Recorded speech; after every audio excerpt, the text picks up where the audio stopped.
It's never easy loving me, but easy for us to be. And if you need me, then we will be. Yes, people, it's your boy, Uncle Drumz, the man of the hour. You know what it is. It's that time. We've got another special guest today. She goes by the name of Olannie. How you doing, miss? Hi there. How you doing, everybody? You good? Yes, I'm fine. Thanks for having me. Thank you. Okay, so how's your week been? Yeah, my week's been good. Definitely quite relaxed with the whole children out, summer break and everything. Yeah, so it's been good. Definitely quite relaxed as well. So yeah. Okay, I'm liking the hoodie and the hat to match. Olannie, the brand. Jeez. Definitely. Check me out. All right, cool. Let's jump in, yeah? Yeah, that's fine. I know your time's precious right now. By the way, just to let you know, Olannie is a musician. She's a singer. Very, very special voice, very talented. So, Olannie, yeah. How did you get into music and entertainment? Honestly, I've kind of always had a passion for music my whole life. And I definitely have always leaned towards arts, which is, performing arts, just any form of art in any sense. So I always feel like I've kind of had a calling to it. Okay. But I've never actually taken it serious up until the last 2 to 3 years. I actually started to actually sit down and songwrite and actually perform and things like that. So I definitely have not taken it serious until the last 2 to 3 years. But I would say it kind of started by I was singing along to a couple of songs to my friends and family, and then they would let me know, oh, you should really do singing, you should go on Britain's Got Talent or X Factor, The Voice. Yeah. And I was just like, nah, I wasn't confident basically for a very long time. I struggled with my confidence. But then I guess when you just start to hear it enough from a lot of people, especially 1 or 2 people in the industry, I started to hear feedback from them. So it really made me feel a lot more confident to pursue singing and songwriting and stuff. Okay, great stuff, great stuff. Do you play any musical instruments? I dabble in a sense. I have experience. I've got certificates, but piano and steel pans and things like that. I've always personally wanted to pursue doing guitar and things like that. Okay. But no, I'm not actually an expert or professional in any sense when it comes to playing any instruments right now. Okay. All right. Great. Are you coming from a musical background, Olannie? If you include your mum always singing around the house, yeah. Then in that sense, yeah, I would definitely say quite a musical background. I was growing up hearing music in my household. I grew up with my grandmother, and she's always playing the old jams and stuff like that. So I've always grown up, with a very in touch. I don't know what's the word to say, a very intuitive with music in a sense. I appreciate all genres because I've grown up around loads of different influences of music. My mum obviously was the 90s and more Garage Nation and all this kind of things. Yeah. And then my grandma's obviously more Elvis Presley and Gloria will survive. And plus she's Nigerian, so I grew up with loads of traditional music as well. So I have quite a love for all different types of genres of music, to be honest, definitely. Yeah. Okay, good. What is your ethnic background, Olannie? So I am mixed. I'm Irish, Nigerian, and Philippine. Yeah. Wow, that's a big combination. Yes. That is a big combination. I got all the nations, yeah. Nah, that's nice, that's nice. Okay, Olannie, so when you first ever got on stage, can you describe that moment for us? What, was you feeling anxiety? Was you feeling overconfident? What was your feelings on that time stepping on the stage for the first time? I remember how I felt personally. It definitely didn't show because everybody was oh, you seem so confident. And inside I was literally shaking back and forth. I was just oh my gosh, this is a lot for me. And it's I almost felt I was having a panic attack, but then I don't know, I didn't come across as that. You controlled it, yeah? Yeah, I'm very good at that. And I remember my first performance was just literally in a local cafe, in Croydon. And yeah, I literally performed to quite a diverse crowd. There was older people, younger people, and yeah, I just feel each time I've performed, I've just persevered in like facing my fears and just getting a lot more confident with my stage presence and stuff. Yeah. As well as just like taking the time to like YouTube and research like different stage performing techniques and things like that. That personally just helped me help my delivery a bit more on stage. So yeah, definitely that was like how I felt the first time. So it was nerve-wracking, but you had it under control. Apparently. Apparently, like my voice didn't break, I didn't forget my lines, nothing like that. But yeah, I definitely was. I felt like I was shaking back and forth. Like I felt like I was out of control. You know, when you're cold and shivering, I just felt like I just kept shaking, and I was like, but yeah, it all worked out in the end. Yeah. Good. Okay, so would you say that you are more influenced by old school or new school music?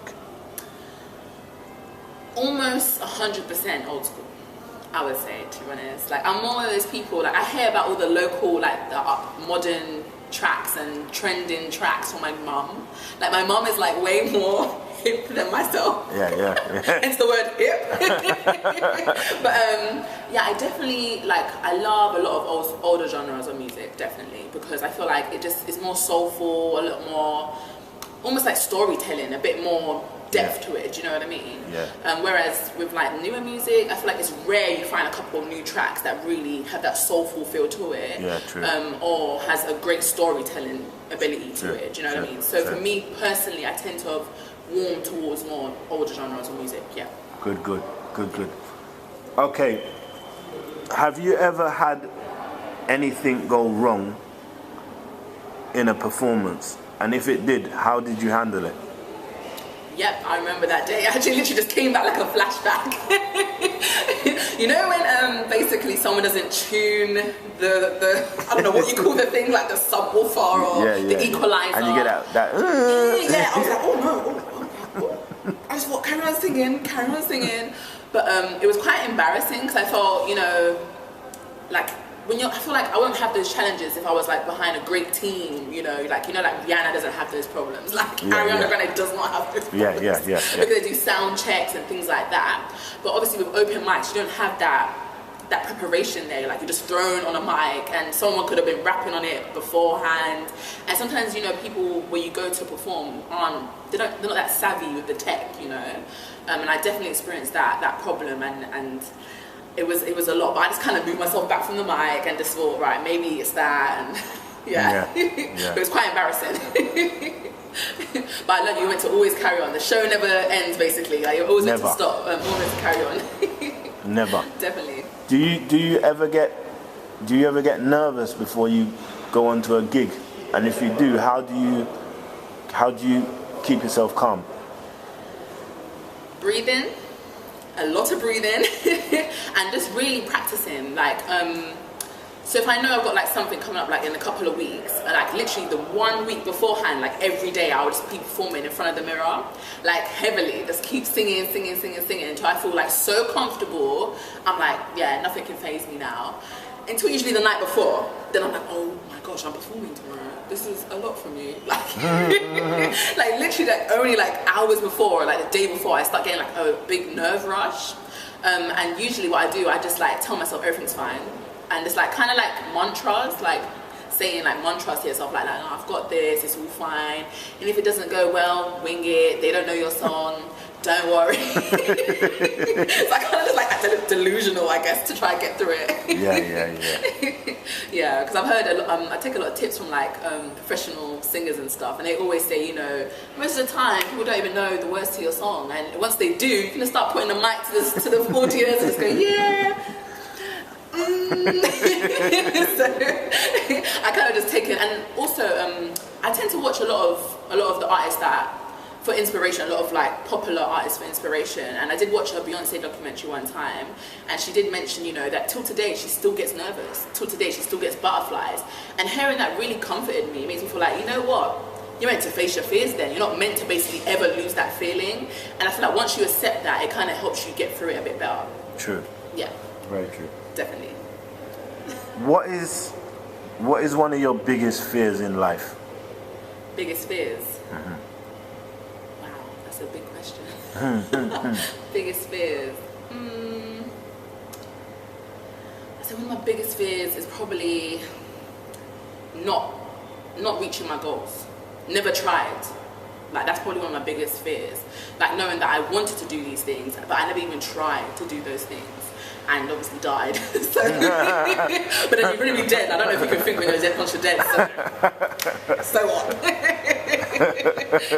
So I'm a strong believer in that. Like, I always feel like you should face your fears. Like, you should never sit there wishing and hoping, and you know, just give it a go. Just crack at it and just push yourself. And sometimes you surprise yourself. And most of the times that I've faced my fears, I've actually always surprised myself. And in the end, found out new abilities, new skills, new talents, new strengths that I never knew, you know, could be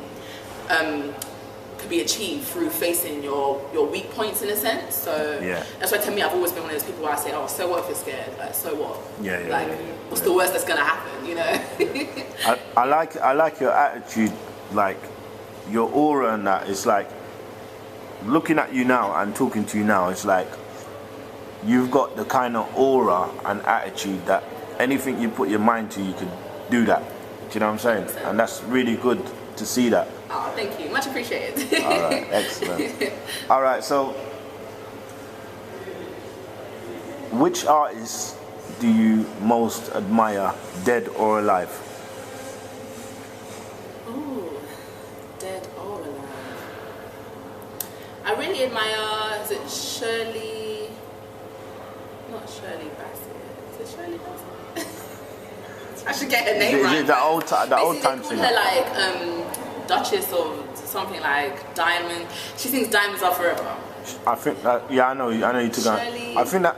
I swear that is Shirley Bassett, isn't it? I feel like it's Shirley Bassett, but I feel like I'm getting her twisted. It was on the James Bond. Yeah. Diamonds Are Forever. Yeah. Well, to the public, you know who sings that tune, yeah? We should all know who sings that song, right? And she's talked to today. She's performing strong, hard, and she's just amazing. I just think, like, I love her voice. I love her stage presence. I just think she's amazing, to be honest. Definitely appreciate her and her performance. And performance-wise, I have to say, modern-wise, Beyonce. Come on. You're a beehive. You're one of the beehives. I'm not too much, you know. Like, growing up, more like when she was Destiny's Child, I was like heavily in love with her. I had all the magazines about her and the books and the posters, and I used to always like perform like, I'm Beyonce, and then you know, like pushing your friend out the side, like, yeah. So I really loved her growing up, but then I feel like she went through like a rocky period where I felt like I couldn't really relate to her music, so I stopped like kind of listening to her. But then when she brought out Lemonade, I was like, oh girl, you got me back. I was like, I got you. So yeah, I would say Beyonce, definitely, like, no one can match her performance-wise, you know what I mean? Like, she takes it very serious, and I love the fact that she appreciates her fans' time, and that's something I aspire to incorporate into who I am as well as a performer. Yeah. Excellent. What are some of your fondest memories of being an artist? Fondest memories? Performing. Definitely performing, and I love studio. I love when I'm in the studio and I just really spend time, and then you hear your results and it's just like, oh my gosh, is that my voice? Like, oh my gosh, like the song has come to life, like from being on my voice notes to being, you know. So that's like really like my fondest moments, is like, one, having that song available, obviously once you've created it, and then also performing it and seeing like the crowd's reaction. And I've always like appreciated when, you know, people have really appreciated my music and said, oh, your songs touched me, and you know, things like that. Because the whole point is, like, it's wonderful when you can share your stuff, but it's even more wonderful when people appreciate it. Do you know what I mean? True. So, and I feel like music is like poetry in a sense, so it's wonderful when you can share it and it's appreciated. So yeah, I definitely feel like performing it and recording it is my fondest moments. Yeah. All right, in saying that, yeah, what is the nicest thing a fan has ever said to you? I believe it was the person said to me, your song really spoke to me, and that how my song actually expressed how they feel currently about their life. And I just didn't expect them to be able to relate in that way, or to absorb that, or to get that. So it was quite surprising. It was a pleasant surprise, definitely, because I just didn't expect that. And that was one of my first couple of performances, and it was, like I said, it was in a local bar, like a local cafe. and the person was just like, oh my gosh, that song. They was like really touched. It was like, oh my gosh, that song, the way it spoke to me. And I thought, wow. So this is doing bits for you as well for me. Like, this is really good. Like, so yeah, I really appreciate that. Definitely. Okay, so while being on stage, have you ever felt emotional on stage? Like, you know, some people cry and some people, like the emotion just hits them. Has that ever happened to you on stage before? I would say one time, definitely, and I feel like it's because my partner was there at my performance. Yeah. And I felt like, nah, you can't come to a performance again, like, this ain't good, like, because he was standing there, and when I was singing, it kind of reminded me who's my muse, like, who inspired me for that song, and just seeing him there, and just like seeing that he was in awe of my performance, and then I was singing it, I was like, I felt like I was getting teary-eyed, like a little bit choked up. So I just thought, oh no, I need to just focus. So yeah, definitely, I remember that, and yeah, I feel like it's only because my partner was there, that's why I was like choked up and stuff. But other than that, I feel like I tend to be quite focused. Definitely. Okay. What do you want to achieve musically within the next 3 to 5 years?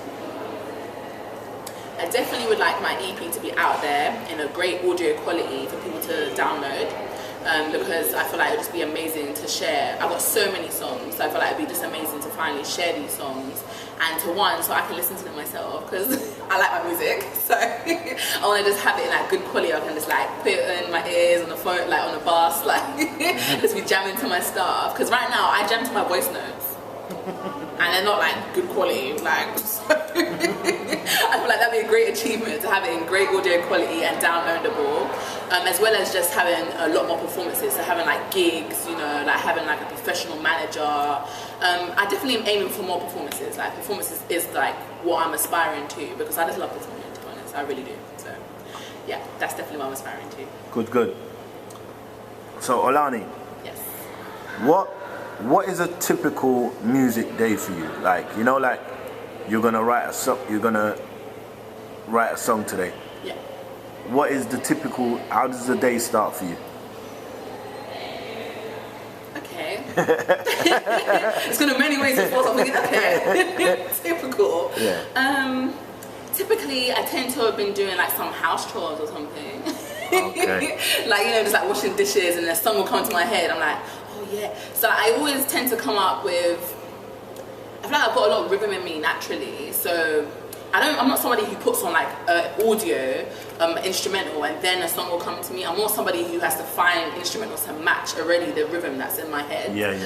So I generally just tend to just be working my way around the house, or I'll be walking around in the park or something, and then literally a song will come to my head, and I'll be like, oh my gosh, and that's when I get my phone, I'm voice note this, yeah, and after I'm how am I gonna find an instrumental to this, so to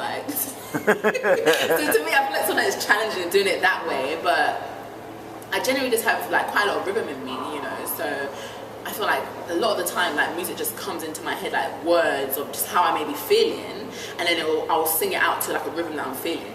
So I feel like that's how songwriting tends to go. So because Biggie Smalls never wrote lyrics. Okay. Tupac wrote lyrics. So do your words come to you first, or do you write them down? I'm not gonna lie, writing is an effort for me.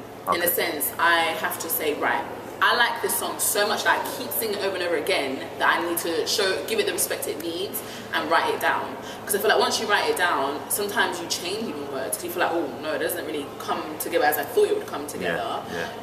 And I feel like sometimes it just makes it be a bit more concise, a bit more neater, a nicer, neater package, especially when you want to go to record it. You want to make sure you can literally look at those words, because sometimes if I work from just my voice notes, things that I was just working from the rhythm and things like that, sometimes I go back into old words, or I'm oh no, I didn't mean to say that, I should write it down. So definitely writing it down sometimes helps it just be a bit more concise, a bit more neater, clearer for when you want to record it. So definitely would say that. But then sometimes when I've done performances and people are oh, I love you singing, carry on singing another song. I'll just go from just something that was in my head, and I know I didn't ever write that down. But then it just feels more like smoother, because I know that I've got a couple songs in my head, literally, and I've never written them down. But I just like the way they flow, the way they just came out, so natural, so like seamless in a sense. Yeah. So I think they both have their pros and cons, like writing as well as not writing, because sometimes when you don't write, it helps the seamlessness of it. Like, do you know what I mean? In a sense, a bit more flowing. Whereas if you write it down, it can seem a bit more rehearsed. True. So yeah, I definitely feel like there has pros and cons to each. Yeah, definitely. True. All right. Next question I want to ask you is, how important is your image? And the reason why I'm asking you this is because now I'm looking at you now. Yeah. You remind me so much of Beyonce.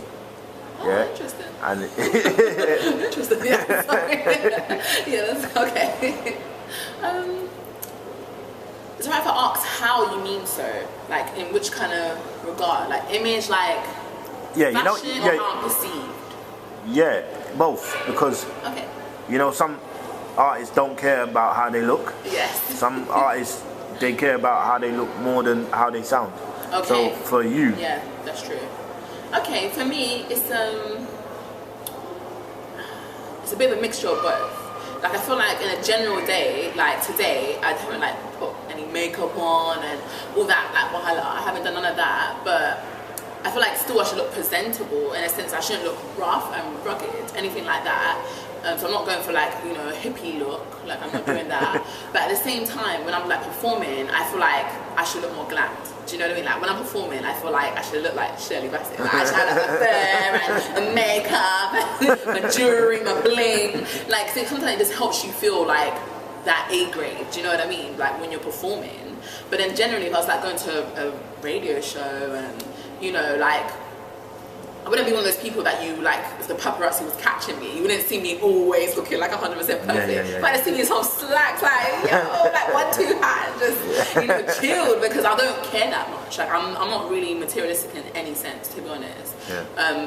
I'm really not that kind of person. I'm generally one of those people where I prefer how I actually feel. I prefer that if I feel $1 million, then that's more important to me rather than if I just look at it. But yeah, and I feel like crap, you know? Yeah. So image is important to a certain degree, because obviously I was raised to obviously always be presentable when you leave the house. So in that sense, yes. And if I'm performing, I need to get my makeup done, I need to look real good. So yeah. I hear you. I Yeah. hear you. Have you ever met anybody superstar wise that has made you nervous on meeting them? Okay. No. Never. I actually never have. I mean, I've bumped into loads of celebrities before, but I'm not gonna lie, the only person I've ever been like starstruck, that's like the word to go by, was somebody who wasn't even a star. They were just like a big Instagram person. Okay. And it threw me off guard. I was like, so it's a big Instagram star. yeah. And like he's like really popular in like the Instagram field. And like I met him at an event one time and I couldn't talk. And like he's all talking straight in my face, like, hi, how you doing? Are you doing really good? I'm like, and my friends just looking at me like, are you alright, Annie? Like, are you alright? So it's weird, like with celebrities, I don't really get like that. It's kind of weird. I'm just like, oh look, there's that person. Yeah. But when someone's talking to you, it's a bit different. You're like, oh. So I guess I never know if I met like Idris Elba and he was like talking to me like, oh Olannie, you know, I still think of that. I don't know. We'll see how it goes. Mute. No. All right, Olannie. So, can you tell the general public 5 things in your life that you can't live without? 5 things. Or you could extend that to 10 if you need. I'm about to say, I think I'm sport for choice. Like, I couldn't live without my son. Yeah. Definitely not. I couldn't live without my family. Yeah. Definitely not. I couldn't live without water. I feel like water is so important for drinking and for bathing. That's right. It's so important. What was that? 3 things? Yeah, 3. 4th, Vaseline. I feel like there's no way I could be like dry lipped like my whole life and never know what Vaseline could do for me, you know? Like that would be deep. I always thought if I got stranded on an island, Vaseline. Oh, that chopper's gonna turn around and leave me here, so Vaseline. Next one, I guess a hairband. Because I don't like my hair out, like I'm not one of those people, so Okay. a hairband. Okay. And a paper and a pen. Paper and a pen, yeah. Got that.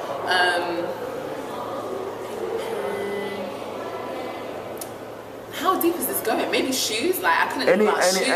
Anything you want. It's your choice, your 10. Like, I'd rather have shoes and no clothes than clothes and no shoes. Like shoes is so important. Like, I don't want to be like stepping on glass and pebbles and you know, like that's very uncomfortable living. Like I feel like shoes is essential out here. Even a little one flip flop, something like I think it's important. And maybe heat, like food. Food. I love food. Like I would suffer. Yeah, go on. Okay, so food. Yeah.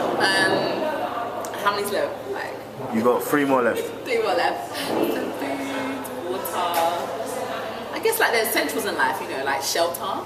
Having shelter. Good, very that's good. Important. I feel Very like good. if I didn't have shelter, I'd have to live in the rain, and you know, that's right. That's not comfortable.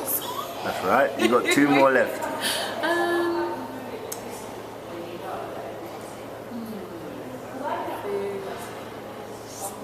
This is pretty difficult. Remember, these are the last 2, so these got to be like something that you work with every day, or you definitely can't. Well, I can't cook without a pot. So if I've got fire, I need to cook my food. I need a pot. A pot and a knife. A pot and a knife. For many reasons. Like, I'm thinking like, I don't know, I'm thinking survivalistic. Like, I need to cut some weeds and make my house. Like definitely a knife. Tactical wise and like cutting food wise. So. Yeah. And obviously to warn off predators. Like, that's right. Life is like multiple things, you know? That's right. That's right. Survival mode. Survival mode. Yeah, I'm quite a survivalist. So. No, that's good. That's good. Yeah. Excellent. That was a great 10. I like that. Oh, awesome. Okay. What I want to ask you now, yeah? If you could blink your eyes and be in your favorite place right now in the whole world, where would that be?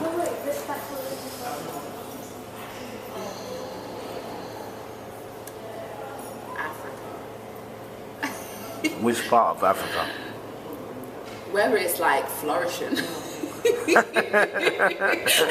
Like literally just like somewhere it's like a rich in like farming culture, something like that. And yeah, just be able to like live off the land, like somewhere I could just live off the land, you know what I mean? Yeah. So I guess it doesn't have to be Africa. Yeah. That's like obviously the only place I know that's like rich in resource. So for me, I feel like Africa, because I would want to be able to like plant food and harvest my food. You can tell I like food, so food and just more food. Food is life. Like without food, like you literally won't survive. So for me, I need that food, and you know, be able to crack one coconut, drink some coconut water. Like you know, like, that's, to me, that's happiness. Like to be honest, like eating healthy. Like you know, health is wealth. So yeah, definitely, yeah. To me, Olannie, yeah. Listening to you, you sound like a very up spirit, you know, happy person. Oh yes. How do you keep yourself happy on a daily basis? I get that question a lot, you know, my whole life. Literally like, so happy, how are you so happy? And I just say like, one, just like not being a dweller. I don't dwell like on anything basically, like I'm not that kind of person.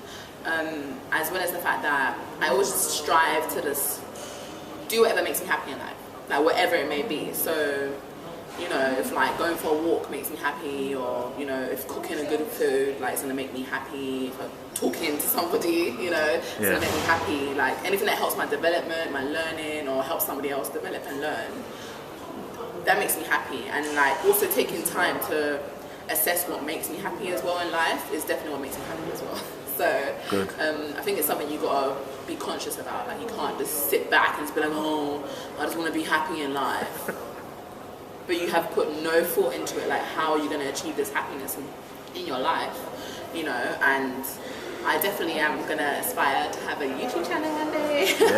But I will be sharing how people can help achieve happiness in their lives, because I always get asked that question, like, why are you so happy and how come you always so happy in life? And I think it's just literally just one, kind of like the spirit I am, like I'm just not a dweller, and it's like someone who's always able to just persevere no matter how dark a situation is. So yeah, I think it's kind of built in me, at the same time a conscious effort to be maintained and achieved. No, it's very good. It's nice to see someone with that type of spirit. It's rare. Oh, much appreciated. But yeah, good. Definitely. All right, so for any up and coming artists, yeah, okay, what kind of advice can you give them? What kind of advice? Never give up. Just never give up, no matter what it is. Like performing, singing, recording, just don't give up. Like just persevere. And stay focused. So have your blinders on, in a sense. Like, don't watch, oh, this person can sing like this or that person can perform like that. I mean, it's always good to have like a goal, in a sense, like always be inspired and have seek motivation, in a sense. But do what's necessary. Like focus on what you are about. Do you know what I mean? Because I feel like there's always an audience out there for whatever you're about, whatever it is. It could be playing a ukulele, like whatever it is. Like there's always someone out there that's gonna be yay for you, you know. So I would always say, just like persevere and just really work on your niche, like whatever you're about. Yeah, definitely. Good. So Olannie, 2 more questions now, yeah? Yeah. What would you like the general public to know about you, Olannie, right now, the artist? Okay. About me right now is that I'm working on my EP. And I'm always happy to perform. So if there's any places that you feel like you need me to perform at, or you would like to have me performing at, definitely get me. And what else? I mean, luckily this interview is going to help, you know, people get to know me a bit better, which is wonderful. Of course. So I would say definitely watch this. If it's like a snippet beforehand, watch this to get to know me a bit better. And I definitely want people to get to know me a bit better, in a sense, because I feel like for a long time I kind of like hid away in a corner and felt like, oh no, like my voice isn't important, like whatever I'm about is not important, so you know, who cares, like keep yourself to yourself, sort of thing. So I definitely just would like to share more, you know, and definitely appreciate people sharing with me as well. So I definitely want people to always feel welcome. Yeah, definitely. Excellent. And last question of all is, how can the general public get hold of you?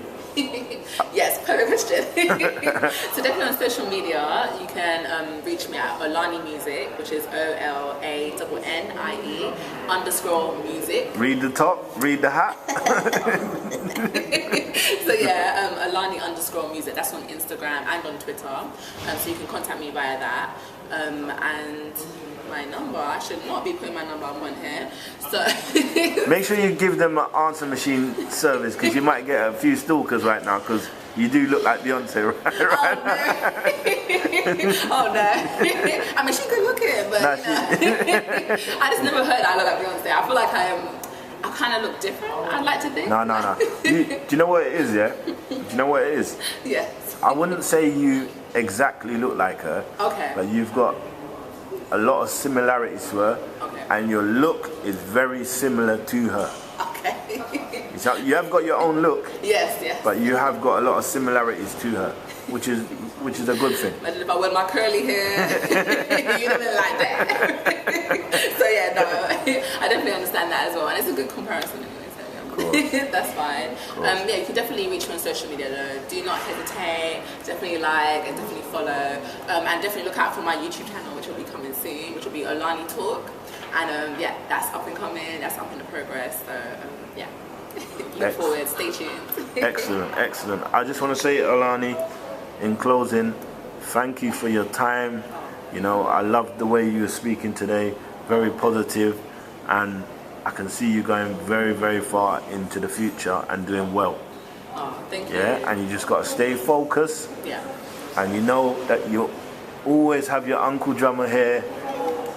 If you need any advice or you need anything right now, you know, I'll always be here to help you out and to guide you and always give you encouragement to go forward. Oh, Yeah, thank you. but I can see it already. You're gonna be a star. Oh, thank you. Yeah. All the love for all your fans as well.